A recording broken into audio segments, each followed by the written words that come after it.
il y a trop de femmes qui ne savent pas s'habiller, qui du coup se dévalorisent beaucoup d'un point de vue physique. Aujourd'hui, tu te sens submergée, débordée, fatiguée, usée, déconnectée de tes émotions. Parce que quand on n'est pas cohérente, quand on n'est pas aligné, souvent les émotions ne sont pas très agréables. Des maux de tête, des maux de dos, mal de ventre, enfin plein de choses. Et on a aussi tendance à beaucoup se recroqueviller sur soi. Mais moi, je suis qui là-dedans? C'est quoi ma personnalité? Donc c'était ma perception de moi qui était à travailler, je m'en rendais pas compte. Je ne supportais pas mon image, mais vraiment pas. Les revers d'un look incohérent sur sa vie. Bonjour, ici Mademoiselle M, révélatrice de votre meilleure image. J'ai aujourd'hui l'immense plaisir et joie d'être accompagnée d'une experte de la cohérence qui est Audrey Busseau, dont dans cet épisode, nous allons voir qu'est-ce que c'est que la cohérence, quelle est son importance dans la vie de manière générale et plus particulièrement au niveau vestimentaire. Et donc, si vous êtes nouvelle sur cette chaîne et que vous avez justement envie de recevoir des conseils en look, en confiance en soi, en gestion de garde-robe ou en féminité, eh bien, je vous invite à vous abonner en cliquant sur le lien et ensuite sur la petite cloche. Et si vous écoutez cet épisode depuis le podcast, partagez-le, notez-le, mais ça, ce sera à faire plutôt à la fin, une fois que nous vous aurons apporté tout plein d'informations. Alors, avant que je t'invite à te présenter, Audrey, je vais peut-être parler du comment on s'est rencontrés et pourquoi cette thématique m'a interpellée. Parce que a priori, on pourrait se dire qu'elle est finalement pas si proche que ça de l'image de soi. Et pourtant, pourquoi ça m'a fait tilt? C'est parce que pour moi, la cohérence est une valeur qui m'est très chère et qui pour moi est fondamentale dans la vie. Parce que pour moi, la cohérence, c'est l'intégrité. La cohérence, c'est la confiance que l'on peut accorder aux autres. La cohérence, ça fait d'ailleurs partie des critères de reconnaissance, je dirais, de quelqu'un qui est charismatique. Et puis pour moi, au niveau de l'image de soi, eh bien, c'est la cohérence entre l'intérieur de la personne et son extérieur. C'est également la cohérence entre le message qu'on est en train de vouloir faire passer et le messager que l'on est. C'est la cohérence entre la personne et son environnement. C'est la cohérence entre les vêtements et la personne. Donc, à mon sens, la cohérence, elle est partout. En tout cas, ou alors peut-être que je confonds, je me disais, tu vois, en préparant ce podcast, est-ce que je confondrais pas l'harmonie et la cohérence? Bref. Donc, du coup, Audrey, je t'invite à te présenter, à nous dire qui tu es, pourquoi tu as choisi cette spécificité-là, et ensuite, on va débattre ensemble de tout cela. Merci déjà pour l'invitation, Myriam. Merci beaucoup, ravie de parler de ce sujet, parce que c'est quand même le nom de mon entreprise aujourd'hui, qui s'appelle Ma Cohérence. Donc moi, je suis Audrey, j'ai 44 ans, je suis coach de vie certifié, coach en transition professionnelle. Il y a 4 ans, donc j'ai créé Ma Cohérence. Pourquoi j'ai choisi ce nom? Parce qu'il y a 4 ans, je l'ai trouvé, Ma Cohérence. Soit je me suis sentie, je disais, c'est l'harmonie pour moi. Cohérence et harmonie, c'est la même chose. Enfin, il n'y a pas de différence. Et je me suis sentie à ma place, en harmonie avec toutes les sphères de ma vie. Ma vie de conjointe, etc. C'était un équilibre parfait. J'étais juste à la bonne place, au bon endroit, avec les bonnes personnes. Et c'est ce qui m'anime aujourd'hui. Quand je parle de cohérence, je parle de la cohérence, ça va plutôt moi à l'intérieur, mais je l'ai vécu aussi, ce passage à l'extérieur, je vais en reparler tout de suite, mais à l'intérieur, c'est l'alignement des 3 C, cœur, corps et cerveau. C'est-à-dire, je suis alignée, je vais dans la même direction. J'ai pas ma tête et mon esprit qui me dit d'aller par là, mon cœur qui me dit d'aller par là, et j'ai pas mon corps au milieu qui est, tu sais, complètement, qui sait pas où il doit aller. Et j'ai vécu aussi cette expression de moi, de cette cohérence à l'extérieur. J'ai rencontré une conseillère en images, j'ai fait ma colorimétrie, j'ai fait ma morphologie, j'ai fait un shooting photo derrière pour asseoir ce que je ressentais moi à l'intérieur, que ça s'exprime à l'extérieur, que je sois la même à l'intérieur et à l'extérieur et que les gens me voient comme je suis. Qu'il n'y ait pas de décalage entre ce que je suis, ce que je veux dire et ce que les autres perçoivent. Et ça a été... C'était un peu challengeant, faut être honnête quand même, de faire ressortir ça à l'extérieur, mais j'ai été très bien accompagnée. Et c'est vrai que cette cohérence maintenant que j'exprime à travers aussi ma posture, à travers mes vêtements, à travers ma façon d'être, ça vient amplifier mon message et ça vient sublimer en fait même, comme tu dis, le charisme On me dit souvent femme solaire, mais c'est parce que je suis juste au bon endroit en fait. Je suis bien à ma place et je le véhicule comme ça un petit peu à tous les niveaux, que ce soit à l'intérieur et à l'extérieur. Quelle est la différence, s'il y en a une, hein, je ne sais pas, entre alignement et cohérence? Il y en a pas, tu es d'accord? C'est la même chose quelque part. Pour moi, c'est exactement la même chose. Alignement, harmonie, équilibre, cohérence. On est toutes, voilà, on est juste au bon endroit. Oui. Et concernant maintenant le terme congruence, qui est quand même un terme de PNL, là, comment tu vois la chose là, à ce niveau? Congruence, pour moi, il y a quand même plus l'environnement, tu vois, qui vient. C'est pas que moi, il y a aussi quand même ce côté de l'ensemble de ma carte, de mon territoire, de mon environnement qui vient en plus. Quand on parle d'alignement, souvent c'est soi avec soi. Oui, c'est vrai. C'est à l'intérieur. C'est à l'intérieur, voilà. C'est ça, on est raide comme un pic. La cohérence et la congruence, pour moi, c'est quand même plus lié. Et l'alignement, on est soi avec soi. Tandis que congruence, on a quand même toute une notion de relation avec les autres, à notre environnement, Oui. je trouve. Oui, merci pour ça. Et comment on s'est rencontrés? Eh bien, justement, parce que on participait toutes les deux à un sommet et que je ne te connaissais pas.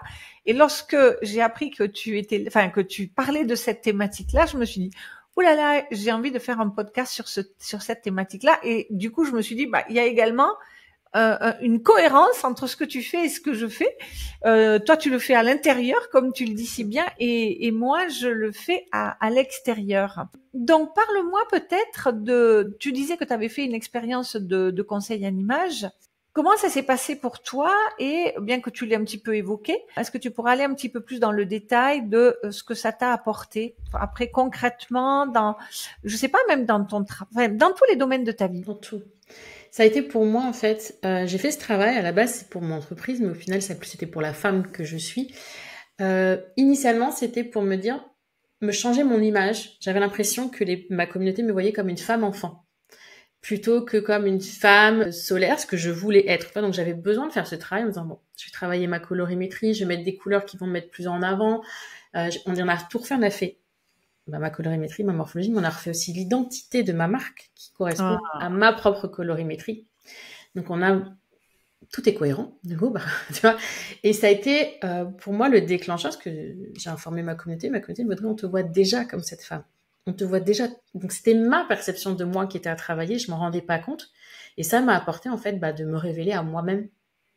Juste ça, tu vois, cette notion d'être bien dans mes vêtements, dans la bonne couleur, dans les bonnes formes, dans les bonnes matières aussi, parce que ça va ensemble.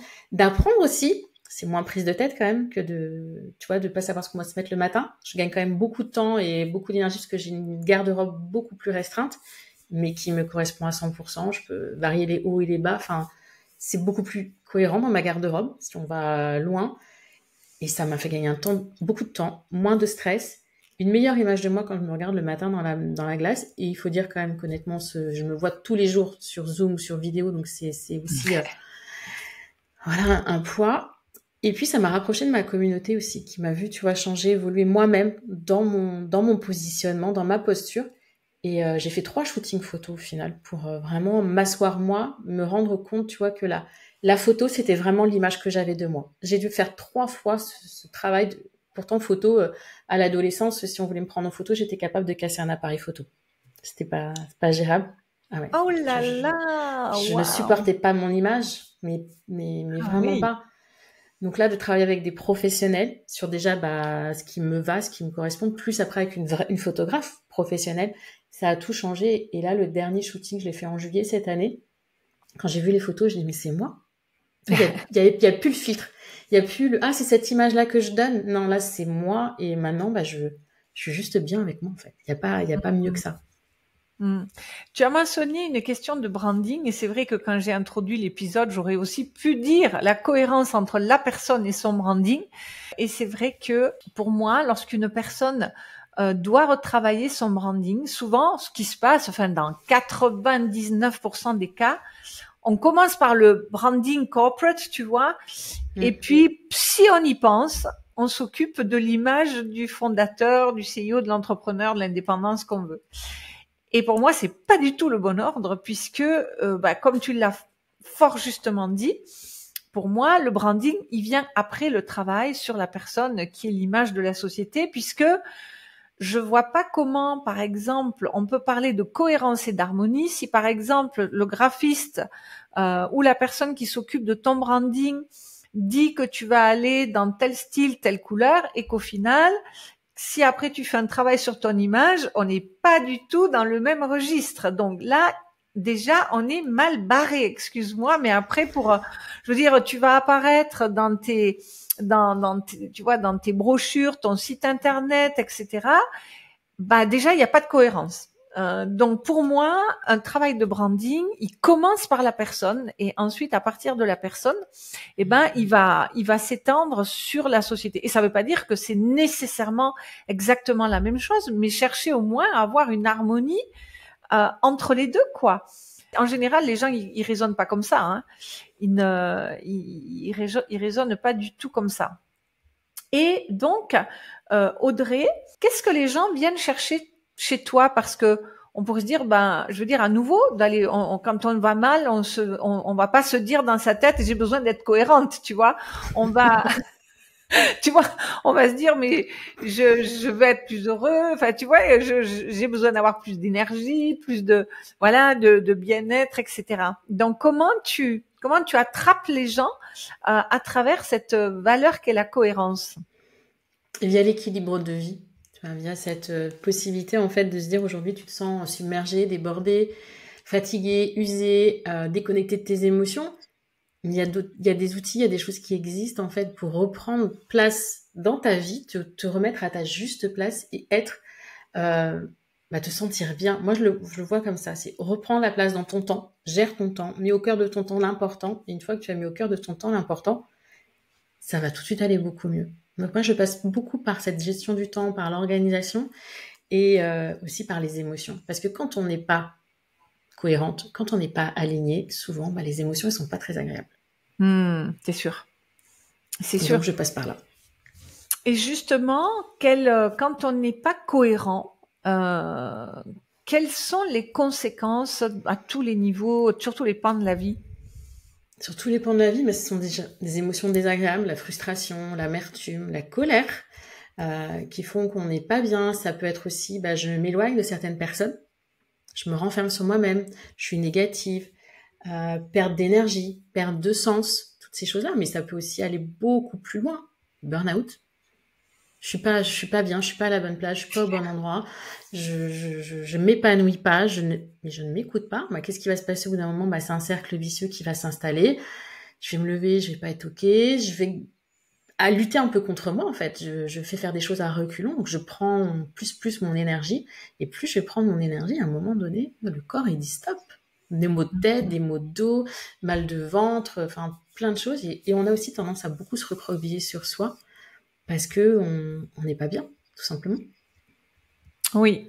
Tu sais, quand tout à l'heure je parlais des critères du charisme, c'est vrai que dans mes accompagnements, des fois, et puis même sur la chaîne YouTube, je parle de charisme. Et tu sais, si on va dans la séduction de manière générale, hein, pas simplement la séduction homme-femme, mais séduire la boulangère, enfin, tu vois, tous les gens qui nous entourent, nos compagnons, nos enfants, etc., etc.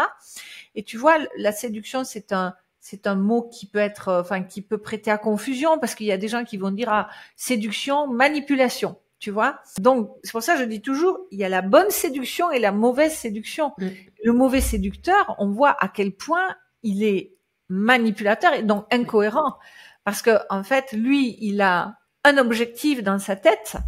Et en fait, il va se montrer tout autre, donc il est complètement désaligné quelque part. Sauf que lui, il a ses tactiques pour tromper sa proie quelque part, hein, pour la leurrer. Et en fait, on est leurré par ça.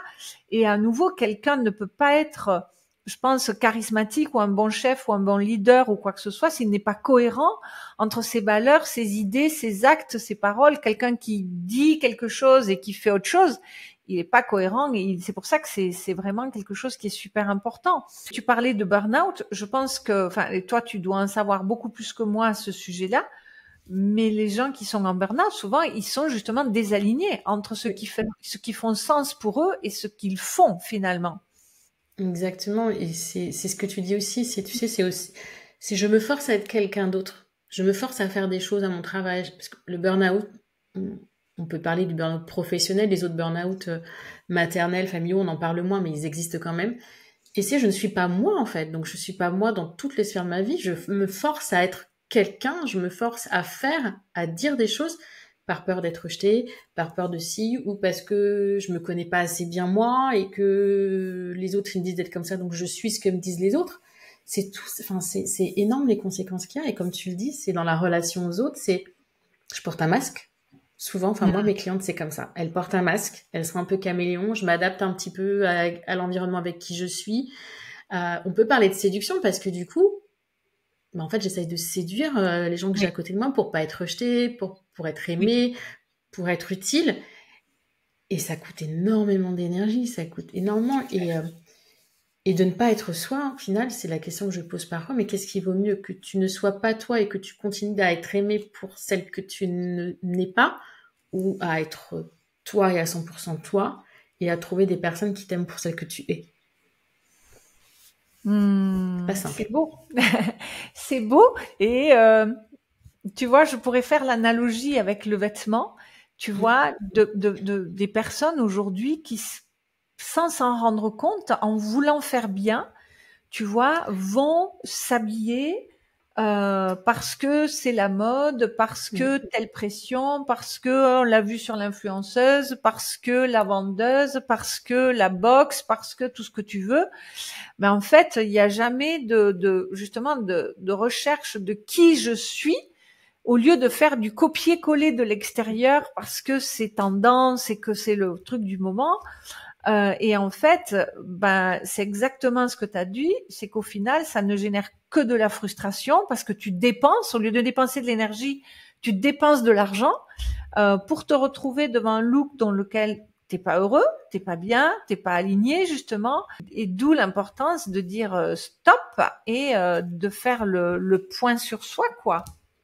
C'est ça. Puis même, tu sais, quand on est dans des vêtements dans lesquels on est pour le paraître, en fait, et pas pour l'être, je pense qu'il y a un moment où on consomme aussi plus d'énergie, tu vois. Forcément, on dépense beaucoup d'argent, mais on est quand même dans une posture de défense. Soit on n'est pas à l'aise, on n'est pas aligné. Comment je m'assois, comment je me tiens, il y a plein de choses qui se passent dans notre tête, dans notre façon de voir le regard des autres aussi. Comment l'autre il me voit, il me perçoit, j'ai mis tel truc, il y a la recherche de l'approbation de l'image dans le regard de l'autre, qui est au final le reflet de ce que l'on pense de soi-même. Hein. Donc, tu vois, il y a quand même je pense c'est un peu, on se travestit, tu vois. On n'est pas soi, donc on se travestit à travers le vêtement. Et tu sais, quand on parle d'image, ça peut ne pas être qu'au travers du vêtement. Je vais te raconter quelque chose que j'ai vu hier, ça m'a choquée. Je suis allée faire du shopping avec une cliente dans un grand magasin que je ne citerai pas, ni la ville, ni quoi que ce soit. Et c'était un magasin dans lequel j'étais pas allée depuis longtemps. Et donc, il y avait eu un turnover, si tu veux, d'assistants, de vendeuses, etc. Et là, j'ai vu une dizaine de femmes maquillées. Mais quand je dis maquillées, c'est même pas le bon mot. Je veux dire avec 1 kilo de maquillage, de fond de teint, qui avaient toutes des lèvres repulpées. Enfin, et je me suis dit, mais on dirait un copier-coller. Et c'était horrible, quoi, parce que je me disais, mais tu lui grattes le visage, t'as les ongles tous. Mais c'était incroyable. D'autres, je voyais qu'il y en avait qui s'étaient fait, mais il y en avait une, c'était vraiment une. Et je me suis dit, waouh, ces jeunes femmes, l'influence, tu vois, de la norme, tu vois, d'être semblables aux réseaux sociaux, mais également visiblement dans cette entreprise semblables les unes aux autres, quoi. Tu vois? Et c'était vraiment pas beau. Et je voyais bien, tu vois, parce que bon, elles savent qui je suis et elles voient enfin, je suis pas dupe, tu vois. Et il y en avait une, je regardais même pas la fin, mais rien que son visage, je voyais qu'elle était mal à l'aise de son visage, de son maquillage, tu vois, qu'elle était pas bien dans sa peau. Oui. Et là, tu vois, je me suis dit, waouh, ça c'est incroyable, le poids de, tu vois, de la conformité. Et là, t'es pas du tout cohérent avec qui tu es, quoi. Hein. Tu veux être juste cohérent avec les réseaux sociaux et les modes de make-up, quoi. Hein. C'est ça, mais là, c'est ce qui m'a fait penser, quand tu me parlais, c'est une perte d'identité, en fait. Je suis qui, moi, Complètement. là-dedans? Complètement. C'est C'est ça. impressionnant.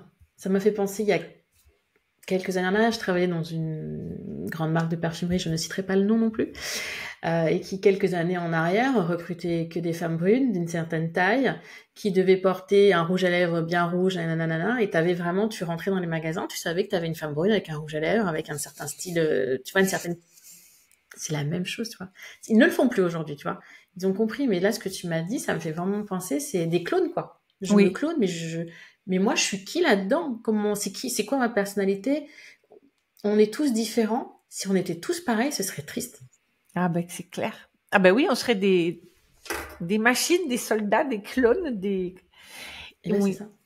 Et alors, si tu devais donner des conseils donc aux personnes, alors à ton niveau, hein, pas au niveau vestimentaire forcément, mais euh, quels sont les signaux d'alarme? Bon, tu as dit hein, les dangers tout à l'heure, mais quels sont les signaux d'alarme et qu'est-ce qu'il faut faire quand on se dit ouh là là, là je suis sur la pente glissante ou peut-être que j'y suis déjà. Voilà, c'est quoi tes conseils comme ça, tes directives, tes astuces? Les signaux d'alarme, ce serait déjà quand je fais plus pour les autres que pour moi. Quand j'agis plus en fonction de ce que les autres vont penser que ce que moi je ressens et quels sont mes besoins. Quand je commence à me faire sentir fatiguée, submergée et que j'ai du mal à réfléchir, du mal à penser. Ça va être aussi quand je m'enferme, quand je n'ai plus trop envie de voir du monde, quand j'ai plus trop d'envie, et là on peut aller vers la dépression, le manque d'envie. Donc déjà il y a ces signaux-là et c'est simplement j'éprouve pas de joie. Le curseur c'est j'éprouve pas de joie, j'ai pas de bonheur dans mon quotidien, il y a rien qui me fait plaisir, j'ai pas d'envie. Enfin là déjà on est déjà loin pour moi. Oui. Mais c'est la joie en fait, simplement la joie et le bonheur. Tu vois, d'être là, de faire ce que j'ai à faire. Moins on a de ça, plus on peut se poser de questions sur son alignement. Et le comment, c'est la connaissance de soi. Alors on peut travailler des deux façons. Parce qu'on peut commencer à travailler avec toi, à exprimer, tu vois, un petit peu c'est ce qu'on veut à l'extérieur et ensuite travailler à l'intérieur. Moi, j'ai procédé par l'introspection, du journaling. J'adore le journaling, je suis une fan d'écriture. Comment je me sens, ce que j'ai en tête, pour juste conscientiser les choses et arrêter de les étouffer et de les couper. Apprendre à écouter ses émotions, même si elles font peur, parce qu'elles sont pas toujours très agréables. Là, j'étais avec une cliente tout à l'heure qui me parlait de sa colère et elle me dit, mais j'ai peur. Si je l'écoute, qu'est-ce qui va se passer? Mais si elle ne l'écoute pas, à l'inverse, sa colère, elle va faire que monter et un jour, ça n'ira pas. Donc ça, prendre du temps pour soi. Et quand je dis prendre du temps pour soi, c'est se faire du bien, ça peut être ne rien faire, mais je pense qu'il est aussi important de prendre du temps pour son corps. Oui. Parce que, voilà, c'est pas juste je prends du temps pour moi, je fais de la créativité, je vais me promener, etc. C'est mon corps, il a besoin de quoi? Il a besoin de quoi en ce moment? Il a besoin de repos, il a besoin d'énergie, il a besoin d'un petit massage, il a besoin d'un gommage, de quoi il a besoin et de répondre à ça. Et moi, j'ai un outil que j'utilise énormément, c'est le bullet journal. Alors, tout le monde ne connaît pas le bullet journal. Oui, explique-nous. Moi, je connais pas tellement. Bon, je sais grosso modo ce que c'est, mais voilà, explique-nous. Ça, c'est l'outil qui m'a permis à moi de trouver ma cohérence. C'est, il est sous mes yeux, il est là, mon carnet. C'est un carnet vierge qui comptabilise votre agenda, votre liste de courses, vos to-do list, votre planning. Enfin, vous avez tout ce que vous avez en tête dans un seul et même carnet que vous créez au fur et à mesure de vos besoins, de votre vie, et qui vous oblige en fait à vous poser les bonnes questions. C'est quoi l'important? Qu'est-ce que je dois faire aujourd'hui? De quoi j'ai envie? De quoi j'ai besoin? Parce que notre temps n'est pas illimité. Pour moi, c'est notre ressource la plus rare. Et donc, ce que je mets au cœur de mon temps fait que je vais trouver ou non l'alignement. Et donc, ce carnet vierge qui devient au fur et à mesure mon agenda, mon journal de bord, mon journal intime, qui structure mes projets. Moi, j'ai organisé mes premiers événements en ligne avec 3000 personnes dans mon carnet. Il faut tout faire, à part gérer, comme toi, je pense, plusieurs rendez-vous par jour sur plusieurs jours, mais sinon, il peut tout faire et il permet d'arrêter de procrastiner, de lutter contre l'éparpillement et de rester focus sur l'important. Et c'est une feuille par jour, Audrey, ou c'est selon tes besoins? Selon nos besoins, tu vois, là, moi, je partage, hein, tu vois, là, la page d'aujourd'hui, tu vois, mais Ah oui, d'accord. hier, ça pouvait être, il y a des jours, ça peut être plus, il y a des jours, ça peut être moins, il y a des jours, ça peut être 2 pages, il y a des jours, ça peut être une page. Tu vois, là, souvent, moi, c'est une page, mais c'est en fonction de ta journée. Moi, le dimanche, je le remplis pas, par exemple. D'accord. Ok. Ok. Alors, tu sais, j'ai pris quelques notes pendant que tu parlais parce que, à nouveau, c'est exactement pareil parce que tu vois, tu disais les sources, les alarmes, c'est quand j'agis plus pour les autres que pour soi. Ben, c'est ce qu'on disait tout à l'heure, hein, quand on s'habille plus pour les autres que pour soi. Quand on est submergé, voilà, ben c'est comme quand les garde-robes sont pleines, hein, ça, on est submergé de choses. Quand on a du mal à penser, oui, parce qu'on n'est pas à même de prendre des décisions pour soi-même, pour s'habiller, pour remplir ses armoires, etc. Et tu dis la notion de se renfermer. C'est vrai que dans des cas extrêmes, il y a des personnes qui peuvent refuser des rendez-vous, des soirées, des choses comme ça, parce que elles ont rien à se mettre, tu vois. Et puis tu disais pas de joie, effectivement, moi je pars du principe que quand on ouvre sa garde-robe, on est censé avoir la banane, avoir le sourire aux lèvres, se réjouir de ce qu'on va apporter, l'oublier après, bien sûr, mais que ce soit un moment où ça nous plombe pas le début de la journée, quoi. Et puis les solutions, c'est les mêmes, c'est la connaissance de soi. Tu vois, donc là, c'est, voilà, comme tu en as fait toi la démarche, d'apprendre à connaître ses couleurs, ses formes, son style, la forme de son visage, le maquillage, les accessoires, etc. Tu as parlé aussi d'être à l'écoute de ses émotions. Je crois que c'est aussi important au niveau vestimentaire, de ses envies aussi, hein, de ce qui nous fait vibrer, de ce qui nous indiffère au final. Et puis quand tu disais prendre du temps pour soi, ben oui, parce que tu vois souvent les personnes, Audrey, elle pense qu'une femme qui a, ou un homme hein, d'ailleurs, qui a un joli look, ça arrive comme ça. Tu sais, c'est C'est inné. voilà. Non, enfin, je veux dire, tu vois, on dirait. Alors, c'est vrai que tout l'art et la manière, c'est de faire le travail avant et ensuite, une fois que t'es habillé, coiffé, maquillé, t'oublies. Je veux dire, t'es avec les autres, t'es dans ta journée, etc.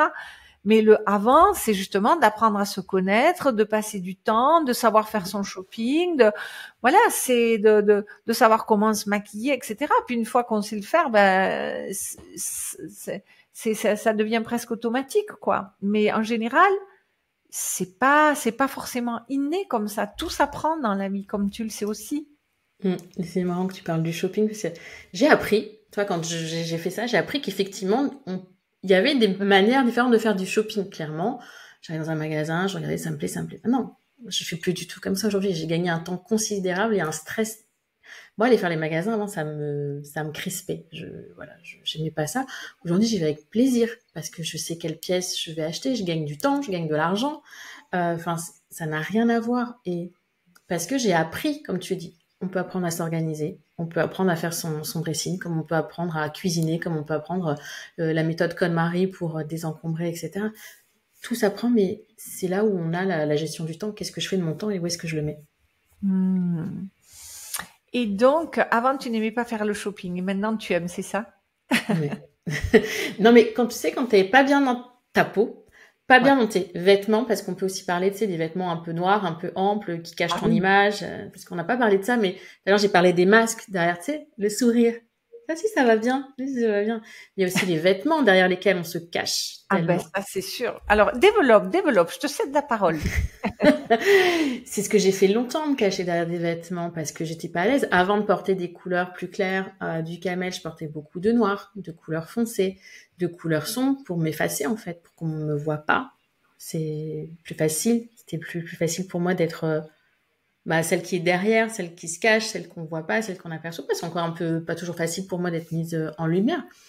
Mais je pense qu'aujourd'hui, il y a trop de femmes qui ne savent pas s'habiller, qui du coup se dévalorisent beaucoup d'un point de vue physique, euh, qui vont se promener, je sais pas, en jogging, en legging, etc. Alors que si elles prenaient un petit peu de temps pour apprendre à se mettre en valeur, mais petit bout par petit bout, parce qu'on n'est pas obligé de changer du tout au tout d'un coup. Ça fait peur. J'étais avec une cliente tout à l'heure qui me parlait que justement, elle avait investi dans un conseil en images. Elle me dit, ah là, mais il faut que je change toute ma garde-robe. Donc, on a peur du budget, d'un coup, du temps. Moi, ça fait 2 ans que j'ai fait et je continue de faire avancer ma garde-robe. J'ai utilisé l'ancienne et puis voilà, j'ai acheté au début, on va dire deux hauts, deux bas et puis c'est vrai que je les ai mis beaucoup. Je les ai mis beaucoup parce que je me sentais bien dedans. Puis au fur et à mesure, j'accélère, mais ça fait peur aussi. C'est ce côté de se dire, il faut que je change toute ma garde-robe, je vais tout changer, ça va me coûter une fortune. Voilà. Et j'ai appris au fur et à mesure à m'approprier ces nouveaux vêtements, à m'approprier ma silhouette qui est pulpeuse, à l'accepter aussi, accepter le regard des hommes sur cette silhouette pulpeuse. Oui, il y a plein de choses dans le vêtement quand on regarde. Je me revois moi adolescente avec la poitrine que j'ai aujourd'hui, j'étais clairement pas à l'aise. Et j'ai mis du temps à accepter, et c'est à travers le travail que j'ai fait sur cette image, morpho, colorimétrie et shooting, que j'ai appris à accepter ma propre image, ma féminité et à la vivre pleinement aujourd'hui. Donc ça a aussi des conséquences, cette image, dans ma relation aux autres, dans ma vie de couple, quand je me promène dans la rue, je suis moi, et je suis moi version 360 degrés, et je suis épanouie comme ça. Alors qu'avant, je pouvais me renfermer dans ma petite coquille, bien voûter les épaules, et puis voilà.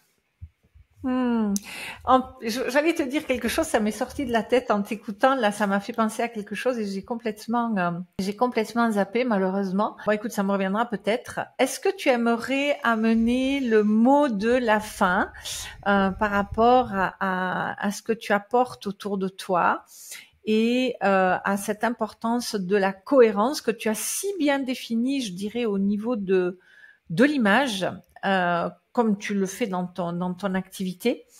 Alors, un mot pour terminer, c'est dur, mais je dirais peut-être oser, en fait. Oser aller à la rencontre de soi. Que ce soit, si vous préférez commencer par l'extérieur, par trouver votre style vestimentaire pour vous sentir mieux dans votre corps, mieux dans votre environnement. Si c'est plus facile pour vous, commencez par ça, mais commencez quelque part. Voilà. Osez à la rencontre de vous-même. Vous êtes la seule et unique personne avec qui vous allez passer toute votre vie, autant que vous soyez bien avec vous-même.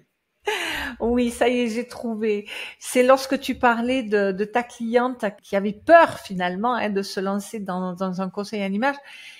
Et tu vois, je pense que le mot cohérence lui-même est, comment dirais-je, synonyme ou cache derrière lui, derrière sa définition même, le fait que on peut pas changer de look du jour au lendemain. Tu ne deviens pas cohérente du jour au lendemain. Tu ne peux pas adapter ton image du jour au lendemain. Et tu vois, des fois, il y a t'as ces émissions comme ça où on relook les gens, où on parle de transformation. Mais moi, je me dis, mais qu'est-ce qui se passe dans la vie de ces gens le lendemain? Tu vois, quand je veux dire, les projecteurs sont loin, et comment tu gères ton environnement, comment tu gères ton entourage, comment tu gères ton chéri, etc. Je veux dire, c'est violent, quoi. Et je crois que c'est pour ça que de toute façon, plus on fait un travail en profondeur, moins tu vas vite, c'est pas possible. Sinon, c'est un aspirine ou un Valium pour se calmer. Et puis voilà, quoi. Hein. Là, c'est rapide, c'est instantané, mais ça va pas très loin, quoi. Hein, jusqu'à ce qu'il faille jusqu'à ce qu'il faille la prochaine dose, quoi. Donc, oui, je peux comprendre que cette femme ait été à tous les niveaux, hein, au niveau psychologique comme au niveau économique, parce que c'est vrai que tu vois les personnes qui des fois aimeraient se lancer dans un conseil à l'image, mais ils ont cette crainte de dire il va falloir que je change tout. Oui, mais c'est une peur. Je sais, tu vois, ça fait partie des objections, des craintes, des naturelles. Ouais, absolument. Humaine. Mais je le dis toujours, un pas après l'autre. Rome ne s'est pas faite en un jour. Moi, je suis pas arrivée là où je suis en un jour. Toi non plus. Et c'est comme un bébé, en fait. Un bébé, on met 9 mois à le faire. Et maman, on apprend à être maman tous les jours. Tous les jours, on grandit. Tous les jours, on évolue en tant que maman. On apprend. C'est la même chose dans tout. Et la connaissance de soi, que ce soit via l'image, via l'introspection, chaque jour. Parce que je pense que tu vas être d'accord avec moi, tu peux avoir défini un style, et puis tu vas évoluer dans le temps, tu vas devenir maman, tu vas avoir besoin d'autre chose. Et c'est rester à l'écoute et attentive à ses besoins et à ses envies. Absolument. Mais de toute façon, un style n'est, enfin, comment dirais-je, ton image n'est jamais figée en fonction du temps qui passe, en fonction des saisons, en fonction de l'environnement, en fonction de tes envies, en fonction de ta situation, en fonction même de la mode, parce que je veux dire, même si tu vois, il faut se détacher de la mode, mais je veux dire, si tu regardes la mode aujourd'hui, la mode des années 50 et la mode des années 80, enfin, je veux dire, si aujourd'hui tu dis ah ben moi j'aime l'élégance et que tu t'habilles comme une femme dans les années 50, on va te regarder, tu vois tu vois, tu vois, malgré tout, on vit dans l'air du temps, quoi. Hein, sinon on est complètement décalé, quoi. À moins que ce soit un lifestyle, oui, hein, il y a des pin-up là, voilà, mais ça c'est autre chose, j'en connais, hein, et c'est tout à fait ok. Mais on est dans un autre camp, je dirais. Ça, puis c'est leur choix et elles sont alignées et cohérentes pour elles comme ça. Ah, totalement. Ah, mais elles sont dans leur truc à fond et elles ont de la joie, elles sont alignées, elles sont oui, oui, tout à fait, tout à fait, tout à fait. Comme finalement l'indique cet épisode, l'important c'est d'être aligné avec soi-même, quel que soit l'alignement. Exactement. Intérieur, extérieur. Ouais, exactement. Eh ben, écoute, Audrey, merci beaucoup pour cet échange autour de cette thématique intéressante, je trouve. Et pour les personnes qui sont nouvelles sur cette chaîne et qui aimeraient justement se mettre en route de façon cohérente vers leur meilleure image, eh bien, je vous invite à télécharger les 5 vidéos phares qui vont vous apporter les 26 fondamentaux de votre meilleure image. Et bien sûr, si vous avez envie d'aller beaucoup plus loin et de rejoindre la communauté des beautés rayonnantes, eh bien, le meilleur chemin pour y parvenir, c'est Première Impression 100% pur soi, dans lequel il va s'agir d'aller justement en profondeur dans tous les pans de votre image personnelle, depuis la confiance en soi jusqu'au savoir-être, en passant par tout ce qu'a évoqué Audrey, la colorimétrie, la silhouette, le maquillage, la coiffure, la gestion de la garde-robe, etc. Voilà. Merci beaucoup, Audrey. Belle continuation à toi. Je t'embrasse. Je vous embrasse à tous. On se retrouve une prochaine fois et n'hésitez pas à partager, à liker sur l'importance de la cohérence. Bye bye. Merci, Audrey. Merci.